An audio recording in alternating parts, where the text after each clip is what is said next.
Everyone know what you school na minister. Na me kona se me ko tra da man be kana da. Me ya me. Na mo se me be se na na na.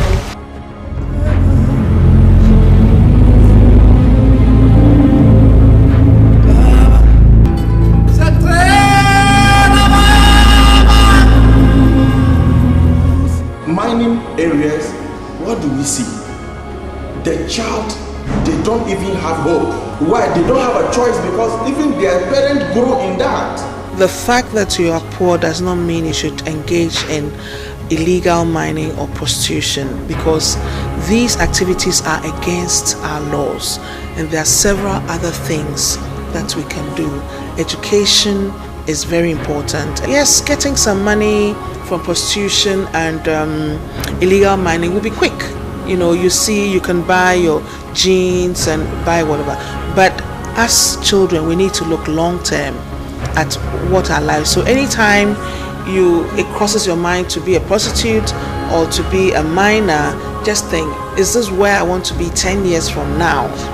Always ask yourself that question and plan with a vision as a child.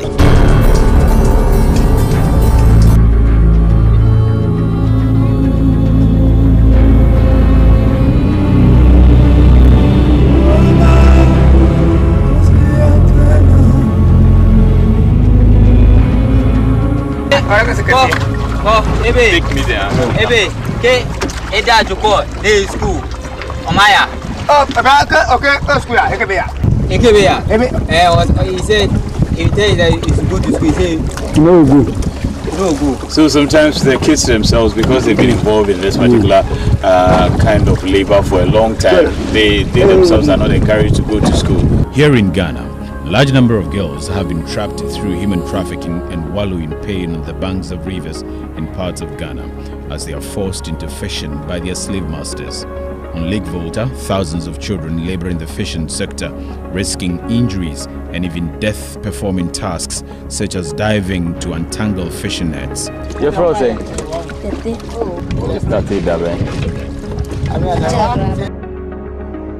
Children are trafficked to the Lake Volta to engage in fishing for tilapia and other types of fish, including mudfish, silverfish, catfish, and electric fish. The following young girls you're about to hear from are a few who were fortunate to have been rescued by one George Achibra, who has made it a duty to end child trafficking. The rescue girls are now being housed and educated in an academy called Village of Hope in the Volta region. The major work that they do is the bail water, scoop water from the leaking canoes. They paddle their masters from one end to another. Also, they mend nets. And the worst form of it is where these children are allowed to dive into the underwater to untangle nets that are, stuck to stumps. When they sent me, I got there. They tight rope around your waist, push you into the river, ask you to float. That is swimming. And do what? They want you to swim. Whether you know it or not, that is how they train you. And as they are doing it, it couples with beating, severe beating. And even through that, some children die. Chief Godfred Medicini is an entrepreneur and a victim of child trafficking. This is my hand. It was cut with a knife by my master's wife. You see my forehead. I'm giving you the instances of the punishment. Use the paddle. The paddle that we used to push the canoe, use the paddle to eat my forehead. Immediately I drowned because I felt that blood was oozed on the surface of the river. This is my foot. They use, you can see the two, you see that they are not the same. This is spear. This is a spear that my master's son used to choke me. This is a metal they used to hit here. And this, when they hit it for me, my bone break. When the children are recruited and sent, they are put into hazardous work because the recruitment is demand driven. So a good number of boys are recruited to the Volta Lake because they do fishing, and they are recruited along the coast because these are children who are already familiar with this. So then when they get to the lakeside, they can already dive into water It is not a new area to them. And so people are not considering the fact that childhood is a time to play and learn, not a time to work. So the children miss out on childhood. They don't have the opportunity to go to school to share with their colleagues. They don't have the opportunity to also access medical care when they are sick. And so simple medical conditions become complex. Young girls are involved in it. My real sister, she was Catholic. That was my own blood sister. My sister has been raped in front of me several times. They will tie me and rape my sister in front of me. She gave birth out of rape, and that's how I'm speaking with you. There are 2 girls with me. They are out of that rape. I'm taking care of them in school. Some traffic victims, the male counterpart, also happen to get into these girls. And I think we need to call a spade a spade. Some even masters, because when you fall, they fall between the ages of 15 and they are still under their control. They even go beyond to, abuse them sexually. And this accounts for some of things that probably we are not trying to look at. There are a lot of STDs today. When they go through all these kind of situations, some even move to the urban cities and they begin to practice prostitutions and whatever we're trying to stop, especially on sexual exploitation. The girl child is always in the background. The very few of them who told their story was very hazardous, because apart from the fact that they have to work at home, they also served as sex objects to their masters. I was with my mother before she said that she came to my mother and she said that she wants someone to come and sit with her. So that the person will be helping her and she will attend school. And my mother said okay. Then she will let me come to her so that I will come and sit with her. I will be helping her and I will be attending school. The next time when she came in, she came for me and she brought me to the lake. I was working there, fishing with Roma in the lake. In the evening time, fishing. When we will go at 6 o'clock and we will come at 12 o'clock before we come and sleep. If it is morning, if maybe I will bath, I will say I'm going to school. She said that I shouldn't go to school, so it's not because of school that she brought me to the lake. So she said I should come and help her. And she said that if I go to school, who will help her? So I shouldn't go to school. She was using me to make money. We were able to rescue a couple of these children, and we have attempted to reintegrate them into society by providing some support mechanisms for some of these kids and their parents. Various partners like global ministries once in a while provide a few resources to support some of these families that we have rescued. I was with someone, by all means. It was how the person was treating me was very bad. I decided to run. So when I was running, I met Mr. Chibra. Sometimes I will wake up. When I wake up, I will sweep. She have a store, so I will go and sweep her store and I will open it. I will cook food down for her and I will send the children to school and I will come and bath before I go to school. Even sometimes I don't get money to go to school. Sometimes I don't. It helped me a lot because for now I have got time for my studies, and how I feel first now is better than the first. A woman came for me when I was 9 years old. That I should come. She is not having a daughter, so I should come and stay with her, so that I'll be attending school. So when I went to her, after work, then I'll go to school.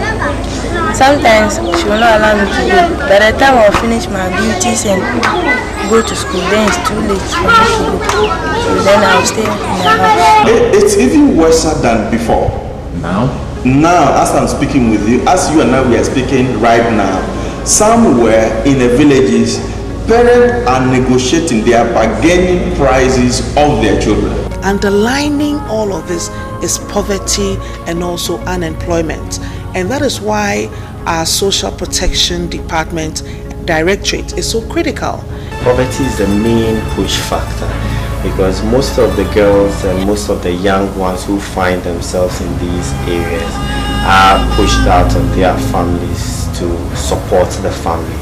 So in some instances where children are being either trafficked or sold out by their own parents, there have been assessment to show that some of them do not have the money to feed these children, and therefore these children then have to go and fend for themselves and support their families as well. A lot more policymakers do not even know what goes on in the community. They hear what they have to hear. What they don't have to hear, they don't hear it.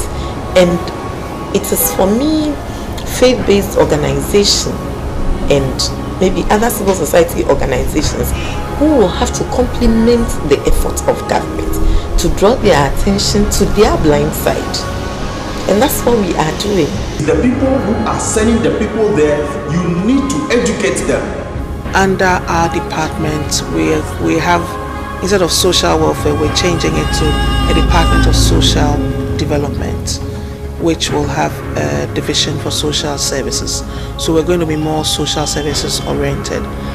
But in the short term, we are creating a database with assistance from the World Bank on the socio-economic profiles of poor persons to really identify those who are in need. And we're going to start this in the northern part of Ghana. And these children who are going through these things, you know what they will resort to? If they have no available means of making it better in the future, they will go for gun. They will go for cutlasses.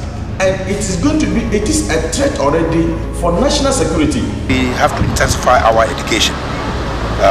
Secondly, we also need a political will where, if we are dealing with the 4 Ps, we're talking about prevention, protection.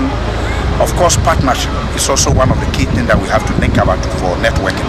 But the last is about prosecution. This is something that government have to make a priority. Individual, private sectors, NGOs, if anybody comes to this country, I think they must give everybody a cause to fight this. In the last 6 years, we have worked in the area of child trafficking, and we call it Fight Against Child Trafficking, fighting against the menace of trafficking. And we had it in 2 or 3 levels. One, the community-based, where we really saw trafficking in sending communities, where the children are recruited and sent. And we followed up to where they are sent. And in the process, we had to rescue some of them. Because they don't have job, that is where they are able to sell their children.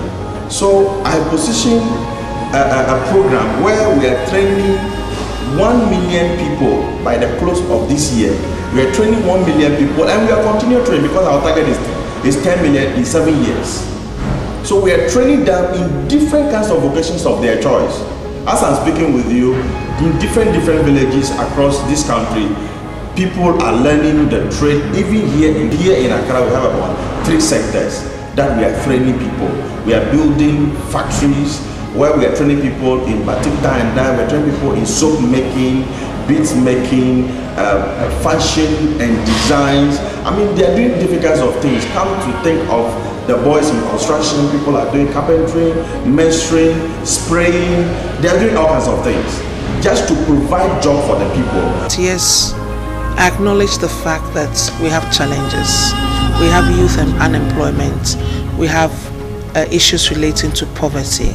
But at the end of the day, let's reflect on what we are doing to ourselves as young human beings and Ghanaians. Let's reflect on the impact, for instance, for mining, it has on the environment. And let's reflect on the fact that we're doing something that is criminal, that is unlawful, it is wrong, and ultimately it will have a negative impact on our lives.